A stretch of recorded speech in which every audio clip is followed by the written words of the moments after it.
कड़ी को आगे बढ़ाते हैं और आज हम लोग पढ़ते हैं जमुना नदी तंत्र के बारे में। ठीक है, हम लोग पिछले क्लास में जितने भी गंगा नदी तंत्र देखे थे, सिंधु नदी तंत्र देखे और उसके बारे में हम लोग देख लिए थे, कौन कौन से ब्रह्मपुत्र नदी तंत्र के बारे में देख लिए थे।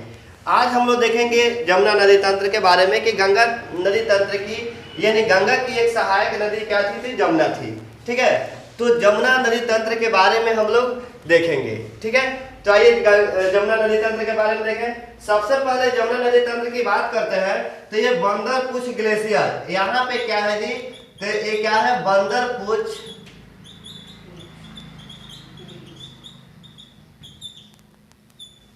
बंदरपुछ ग्लेशियर है और यहीं पे बंदरपुछ ग्लेशियर यानी इसका नाम क्या है यमुनोत्री।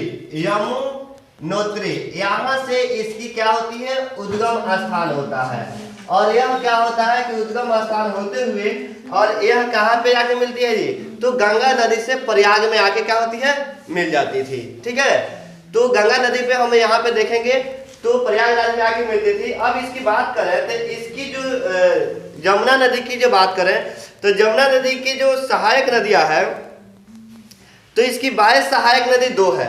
इसकी बाह्य सहायक नदी बाह्य और उत्तर, यानी इस साइड में क्या हो गया, यानी हम क्या करते हैं जब इसको क्या करते हैं, जो नदियां जिस तरह से बहती है हम अगर इसकी स्थिति ज्ञात करना है कि वो किस साइड में बहती है, यानी उसकी कौन बाएं होगा कौन दाएं होगा, तो नदी की धारा जिस ओर बहती है हम अपने हाथों को फैलाएंगे और उस पर क्या हो जाएंगे सो जाएंगे। यानी नदी में जाके बीच नदी में सोना नहीं है, नहीं तो पता चलेगा कि हम भी उसी में सो गए। ठीक है, तैरने तो आएगा तो ठीक और नहीं आएगा तो सो गए।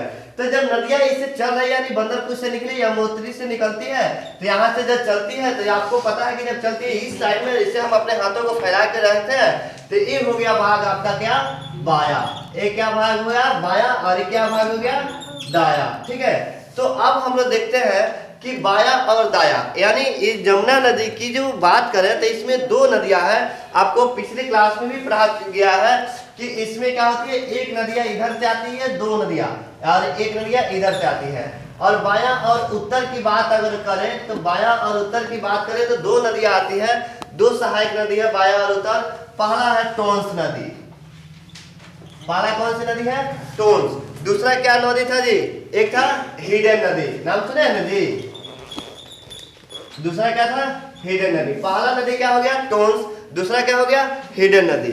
अब बात करते हैं कि इसके बाद में अब दाएं की बात करें, दाएं से बहुत सारी नदियां जो है यहाँ पे निकल जाती है और यहाँ पे हम बात करें एक पर्वत है, एक पर्वत है। एक पर्वत का नाम क्या है जी जाना पाव पहाड़ी। इस पर्वत का नाम क्या है, इस पर्वत का नाम है जाना पाव पहाड़ी, जाना पाव पहाड़ी। ये कहाँ पे स्थित है, तो इसकी बात करें तो यह जो है मध्य प्रदेश के महू जिला यानी मध्य प्रदेश के महू जिला में ये जाना पाव पहाड़ी स्थित है। मध्य प्रदेश के महू जिला में क्या है जी, तो ये जाना पाव पहाड़ी स्थित है और यहाँ से ये नदी निकलती है जिसके बारे में आपको बताया गया था। ये नदी कौन सी नदी है, तो यह है चंबल नदी। यही चंबल नदी है जी, चंबल के डाकू जिसके बारे में विशेष चर्चा की जाती थी ना, तो यही चंबल नदी है। और इस यही चंबल नदी क्या होती है, तो आगे क्या होती है यानी यमुनोत्री यानी जमुना से क्या होती है मिल जाती है। ठीक है, तो जमुना की दाएं सहायक नदी कौन सी हो गई, तो चंबल। एक चीज और बात करते हैं तो एक और नदी है, इसके बारे में हम आपको बताए थे, तो ये भी एक पर्वत है। शांति से बैठिए, कहाँ रहनी है इतना देर तक।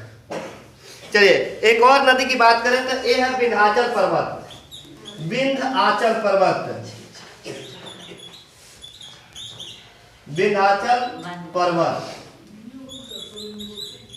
ठीक है, तो विंध्याचल पर्वत श्रेणी की बात करें तो विंध्याचल पर्वत श्रेणी यहीं से हम लोग देखे थे एक नदी निकलती थी। ये कौन सी नदी थी, तो नर्मदा नदी। नर्मदा नदी के बारे में देखे थे ना जी, हम लोग पिछले क्लास में ही पढ़े थे। तो यहाँ से एक नदी निकलती थी, कौन सी नदी थी, तो नर्मदा नदी। और इसी नर्मदा नदी से एक और नदी निकलती है जो जाके जमुना में मिलती है, वो कौन सी नदी है जी, तो यहाँ पे चंबल हो गया, तो दूसरा क्या होगा बेतवा। कौन सी नदी हो गया, बेतवा नदी। यानी बेतवा नदी भी क्या होगी, इसकी दाएं सहायक नदी हो गई। अब नेक्स्ट हम बात करते हैं एक और इसी क्या है विंध्य पर्वत श्रेणी से ही एक और नदियां निकलती है और जाके इसमें क्या होती है, मिल जाती है। किसमें? तो यमुना में मिलती है, यमुना नदी में मिलती है। एक क्या है जी, तो केन नदी। ठीक है, तो अगर आपके प्रश्न में आता है कि यमुनोत्री के बारे में, यमुना नदी तंत्र के बारे में पूछा जाता है कि कहाँ से निकलती है, तो ये निकलती कहाँ से है जी, तो यमुनोत्री से निकलती है, वंदरपुछ ग्लेशियर से निकलती है। और यह जो है यमुना की जो अगर दाएं सहायक नदी पूछे तो चंबल, बेतवा और केन है।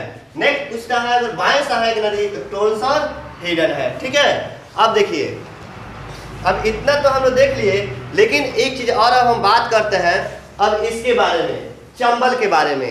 तो चंबल के बारे में बात करें तो चंबल के ऐसे अगर हम सो जाते हैं इस पे, तो यहाँ पे ये हो गया क्या, बाया, ये क्या हो गया, दाया। तो बाया जब सहायक नदी की बात करते हैं चंबल की, तो एक नदी यहाँ पे आती है बनारस। क्या आती है जी, बनारस। ये कहाँ पे आके मिलती है, तो चंबल से आके मिलती है। ठीक है, तो ये क्या हो गया, बाया, यानी चंबल की बाएं सहायक नदी क्या हो गया, बनारस। एक है। उसके बाद में दाएं की बात करते हैं चंबल की, तो इसमें नदियां आके मिलती है 3। ठीक है, तो इसमें नदियां आके 3 मिलती है। तो एक बात करते हैं सिप्रा। क्या नाम है जी, सिप्रा। ये कहाँ पे है, उज्जैन।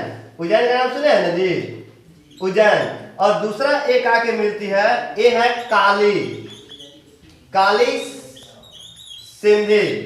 ये क्या है जी, काली सिंधी। इसका नाम क्या है, काली सिंध।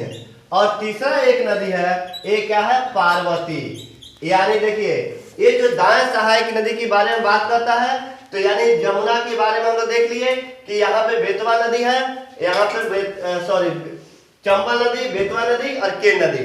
और बात करते हैं अब चंबल नदी की। तो चंबल नदी का बाएं जब पूछे तो बाएं हो गया बनारस, बस से बाएं, बस से क्या हो गया, बनारस। 10 से दाएं आइए, अब दाएं में आया है तो यहाँ पे है पार्वती जी, काली जी और सिप्रा जी, तीनों महारानी जी लोग है। ठीक है, अरे महारानी जी लोग क्या कर, तीनों साथ साथ ही रहती है, इसीलिए क्या होगी, इसकी दाएं सहायक नदी कौन कौन सी हो गई, तो सिप्रा नदी, काली नदी और पार्वती। तो महारानी पार्वती जी कहाँ पे आके मिली, तो चंबल से। कहती है कि हम डाकुओं के साथ ही रहेंगे, चंबल के डाकुओं के साथ ही रहेंगे, इसीलिए इनके साथ साथ कौन सी हो गई, तो दाएं सहायक नदी की अगर पूछता है तो कौन सी हो गई, सिप्रा, काली और पार्वती। पार्वती, काली और सिप्रा कहाँ पे है जी, तो कहाँ से निकलती है, तो मध्य प्रदेश से निकलती है। कौन सी नदी, तो चंबल नदी। किसकी सहायक नदी है, तो यमुना की सहायक नदी है। फिर हमें पूछता है चंबल की सहायक नदी कितनी है, तो 4 है। दाएं कितना, 3, बाएं कितना, तो 1। ठीक है, इसमें कोई दिक्कत। अब हम लोग नेक्स्ट आते हैं कि इसके बारे में, बेतवा के बारे में देखते हैं। तो बेतवा की कोई सहायक नदी यहाँ पे नहीं है। ठीक है, इसकी चर्चा विशेष करना नहीं है। और यहाँ पे क्या होती है, ये आके इसमें मिल जाती है। फिर हम लोग देखे थे कि ये आते हुए यहाँ पे जब यमुना नदी आई तो यहाँ से गंगा नदी आती है। तो गंगा नदी में कहाँ पे मिलती थी जी, कहाँ पे मिलती थी, कहाँ पे बताए थे, गंगा नदी में कहाँ पे, प्रयागराज। प्रयागराज में क्या होती थी, गंगा से मिल जाती थी। ठीक है, तो ये हो गया मेरा क्या, यमुना नदी तंत्र। ये आज हम लोग देख लिए किसके बारे में, तो ये देख लिए हम लोग यमुना नदी तंत्र के बारे में। ठीक है, अब इसके बारे में हम लोग आगे डिटेल्स में देखेंगे कि इसके बारे में कौन कौन सी नदियां कौन से है, क्या है। तो एक चीज और हम लोग देख लेते हैं इसमें, छोटा सा कह रहा है कि बनारस तथा लूनी नदी, बनारस और लूनी नदी, यहां से देखिए बनारस और लूनी नदी ये अरावली पर्वत को एकदम बीचों बीच 2 भागों में विभाजित करती है। यानी यह लूनी, और एक बात कर रहे हैं कौन किसकी, तो लूनी नदी और बनारस नदी, ये दोनों जो है एक इसको अरावली पर्वत जो है, अरावली पर्वत जो है इसको कितने भागों में विभाजित करती है जी, तो 2 भागों में क्या करती है, विभाजित करती है।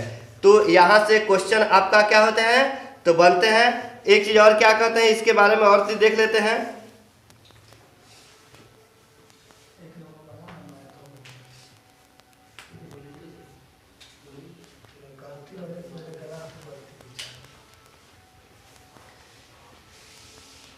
देखिए एक चीज और है, यहाँ पे देखते हैं, यह जो चंबल नदी है ये जमुना से कहाँ पे मिलती है, तो एक जगह है इटवा।